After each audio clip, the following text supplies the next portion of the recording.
On a une question pour vous. Qui de Barbe Noire ou Kobe est le plus légitime à mettre un terme à One Piece? Pas si facile, hein. Nous avons ici les deux personnages qui n'ont absolument rien en commun si ce n'est une seule chose, la promesse d'affronter Luffy à la fin du manga. Alors que oui, comme beaucoup, nous aimons penser que Barbe Noire sera celui que Luffy affrontera, qu'il est celui qu'Oda a choisi comme antagoniste principal, car même si dans One Piece la frontière du bien et du mal est mince, et que dans 5 ans nous allons tous chialer comme pas possible en apprenant le passé de Marshall D. Teach, il va de soi que nous l'avons, l'ultime ennemi de Luffy, homme le plus puissant du monde, anomalie remettant en question la logique du manga, seul homme à avoir mangé 2 fruits du démon tout en pouvant annuler ceux des autres, intelligent, élaborant des plans sur long terme. Nous avons fait une vidéo sur lui il y a quelques temps, parfait complément à cette vidéo, nous vous invitons vraiment à la regarder, le lien est dans la description. Il est donc l'antithèse de Luffy, le mangaka insistant dessus dès leur première rencontre.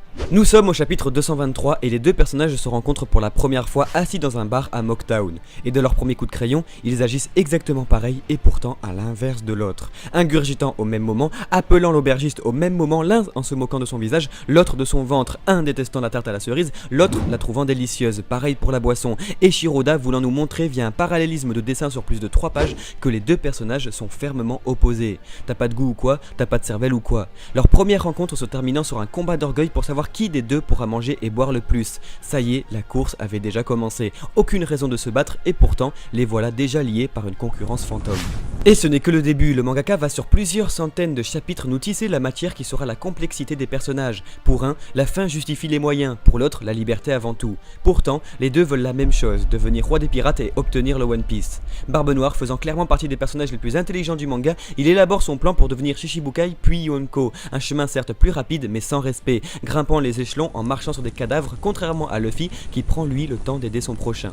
Alors que Barbe Noire devient petit à petit l'ennemi du monde entier, Luffy, lui, en devient l'ami. Chapitre 543, plus de 300 chapitres plus tard, ils se rencontrent à nouveau, et encore une fois, un coup chacun seulement, en se promettant une seule et unique chose, se régler leur compte plus tard. Barbe Noire est celui qui a humilié Luffy, celui qui a participé à la mort de son grand frère, il est l'antithèse du chapeau de paille, ayant pourtant la volonté du Di de son côté. Il a toutes les raisons d'être le dernier ennemi de One Piece. Et pourtant, si je vous disais qu'il y en avait un autre, encore plus légitime, Kobe. Nous sommes seulement au chapitre numéro 2 de One Piece, 21 ans en arrière, et Shiroda a déjà en tête la fin de son manga et décide d'introduire celui qui sera le plus fidèle ami de Luffy et pourtant son plus grand rival. Certes, Barbe Noire est directement mis en opposition avec le chapeau de paille, mais Kobe l'est tout autant avec Luffy, mais aussi Teach. Alors que pour l'un les rêves des hommes n'ont pas de fin, pour l'autre il est impossible de les réaliser. Enfant, peureux, Kobe est sauvé par Luffy physiquement, mais surtout spirituellement. Alors que pour Barbe Noire c'est la morale, pour Kobe il s'agit de la justice qui fait opposition à Luffy. Même si cette dernière est charmée par celle du chapeau de paille, le contraste est tout de même créé. Plus tard, je serai le roi des pirates, plus tard, je serai amiral de la marine. Chapitre 2, et Oda nous donne en 1000 celui qui arrêtera le futur roi des pirates. Et pourtant, nous sommes là 900 chapitres plus tard, doutant de la fin de l'œuvre. Alors je repose la question différemment. Quoi, entre la morale de la piraterie et la justice de la marine, est le plus légitime à mettre un terme à One Piece? On vous a directement posé la question sur nos réseaux sociaux et un grand merci à vous, vous avez été plusieurs milliers à voter et à écrire pourquoi vous pensiez cela. C'était un véritable plaisir que de lire toutes vos pensées.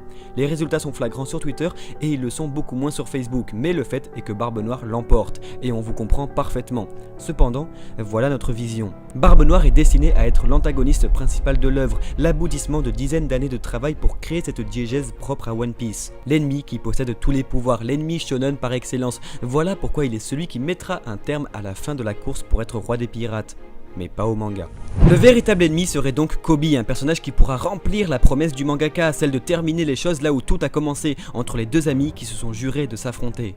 Pouvant directement être mis en relation avec Garp, Kobe est la relève de la marine, entraîné même par le grand-père de Luffy, entraîné par celui qui a capturé le seigneur des pirates. Et qui était le dernier ennemi de Roger? Et si lui aussi avait eu son Barbe Noire avant d'être capturé par la marine? Et oui, pourquoi pas les Rocks pirates? Le voilà son affrontement shonen à lui, celui qui l'a fait devenir le seigneur des mers, celui qui l'a fait entrer dans son ère, mais pas celui qui l'a terminé. Car oui, il y a eu quelqu'un après, un tout dernier ennemi pour le roi des pirates, Garp. Kobe est destiné à capturer le Seigneur des Océans, destiné à capturer Luffy. Luffy, lui, à l'instar de Roger, pourrait se rendre à la marine, créant une nouvelle ère de la piraterie. Kobe serait alors là pour l'arrêter. Une fin symbolique qui ferait contraste avec celle de Barbe Noire survenue juste avant. Avec une telle fin, Oda nous prouverait qu'il aurait maîtrisé son œuvre de bout en bout, respectant les deux registres de son manga, l'épique et le poétique. Voilà les amis, nous avions vraiment envie de parler de ce sujet, ce dossier sur le dernier combat de One Piece nous touche énormément. On espère que cette vidéo va amener à réflexion et qu'elle vous fera envie de deviner qui sera le dernier adversaire de Luffy. D'ailleurs, venez donc en discuter directement sur notre Discord de One Piece, le lien est dans la description. Venez débattre dans un salon dédié à l'écrit ou à l'oral, on y est nous connectés tous les jours, alors on n'attend plus que vous. On espère que notre travail vous plaît et si c'est le cas, n'hésitez pas à nous rejoindre au Mont Corvo, c'est le plus grand des soutiens. Merci à tous d'avoir regardé cette vidéo jusqu'au bout et on se retrouve très vite au Mont Corvo. Ciao ciao.